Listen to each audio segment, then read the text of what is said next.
Hi beautiful friends, I'm Katherine Live, and in today's video we are going to be discussing at a very high level what is the Luciferian impulse. This is just touching the very top surface of this idea. I'm going to be linking resources to the work of Rudolf Steiner if you would like to go deeper, or if you would like me to create more videos on this concept. I really would love to know that. That makes a difference for me to know if this is the kind of content you want to be seeing from me.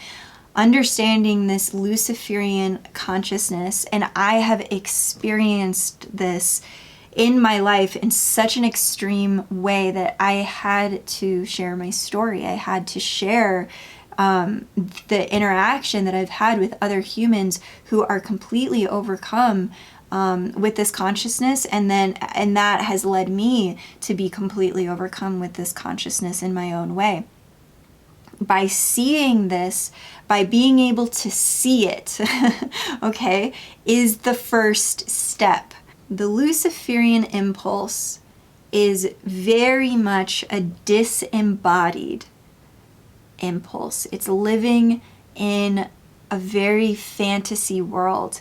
I see this in a lot of different communities in the spiritual community. I see a lot of focus on an event that is happening outside of right now, a financial reset happening outside of right now. We are in the middle today, in this moment that you're watching the video. The reset is unfolding, okay? We are in it. But the Luciferian impulse is to put it very much outside of ourselves. So some of the notes that I have here about this, the Luciferian deception, is that this consciousness is very much in the fantasy, very too much in the realms, in the other realms.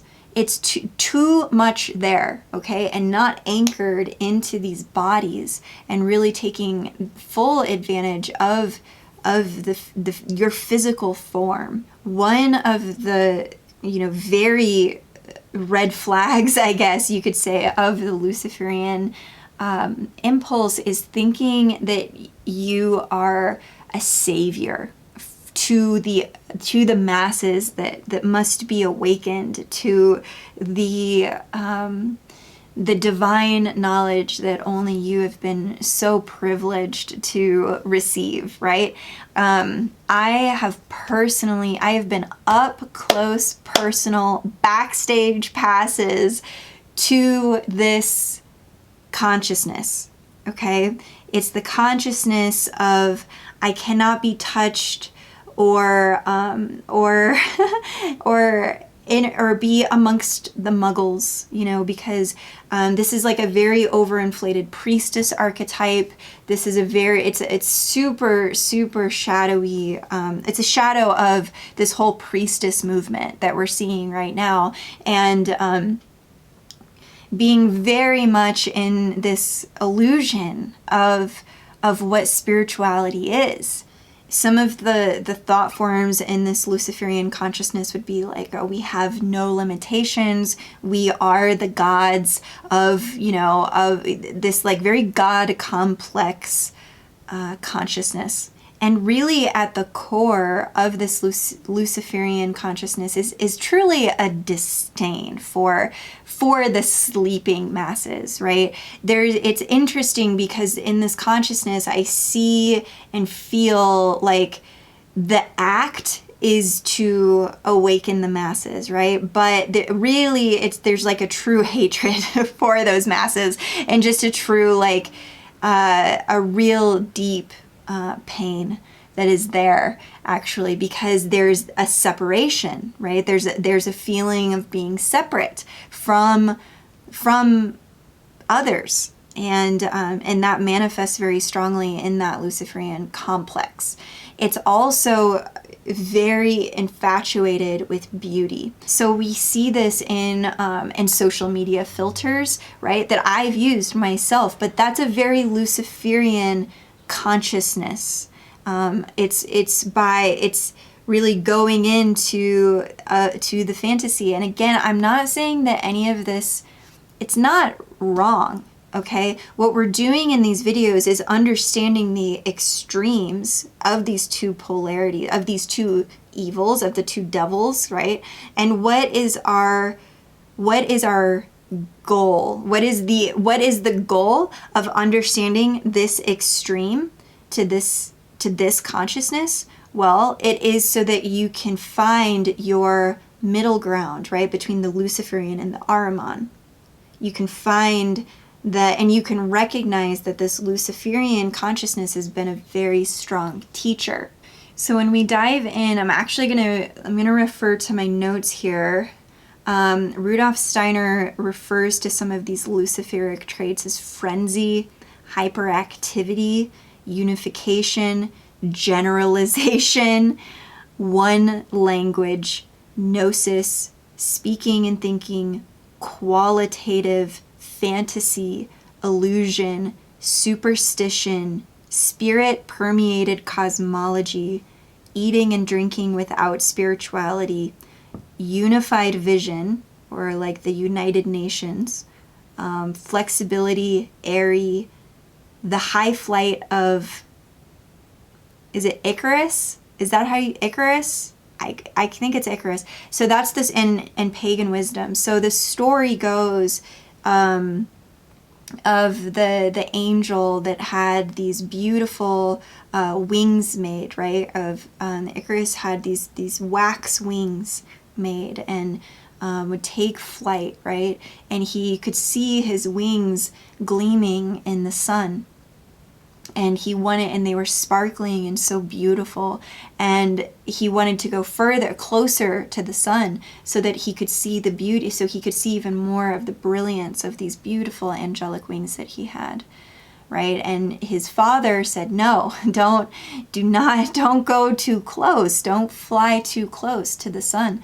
But he couldn't hear his father. He was too enamored and too infatuated with his own beauty, his own etheric beauty, right? His etheric wings. He was so enamored that he just went closer and closer, and the closer he got to the sun, the wings melted and he falls to his death, right?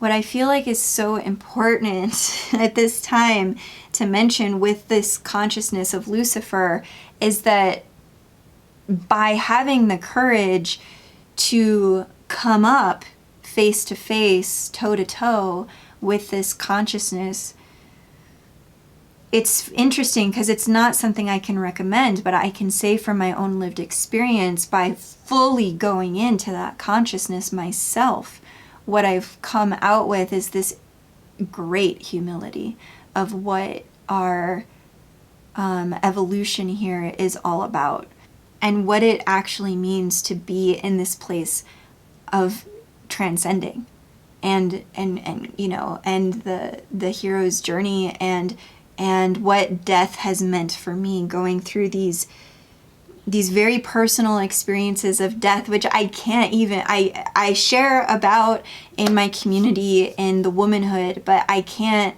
comfortably share about publicly because I'm concerned of lawsuits and of the figures that I've interacted with who are so enveloped in this Luciferian consciousness that there is no seeing outside of it, right? They're just completely enamored with with their own wax wings, and you know. But the thing is, eventually, when you keep flying in that direction, they melt, and there's a fall, and I've experienced that. I've not only seen others, but I've experienced that fall. I've experienced that chaos, and I've experienced that, and taken my family along with it. And that has required me to come into a huge lessons in humility, and huge lessons on what it means to walk the middle path.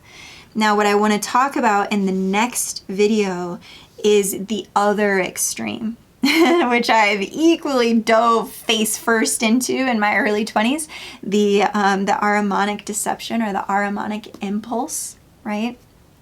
So we're really, you know, we've gotten a little taste on the Luciferian concept. In the next video, we're going to go to that other extreme. and talk about what that looks like, what that feels like. And what Rudolf Steiner said is that we are now currently, like in this day and age that I'm filming this video, we are in the time of Ahriman. Okay, so the Luciferian, you know, those, that evil, which is really a teacher, but still, nonetheless, like really messing with our spiritual journeys, with our karma. It really is very explosive, right? That energy. It's been around for a very, very long time, and we are starting to see the beginnings of the face of this Ahrimanic energy in real significant ways that are impacting all of our lives. And so I want to talk about that consciousness in the next video. I'll see you guys there.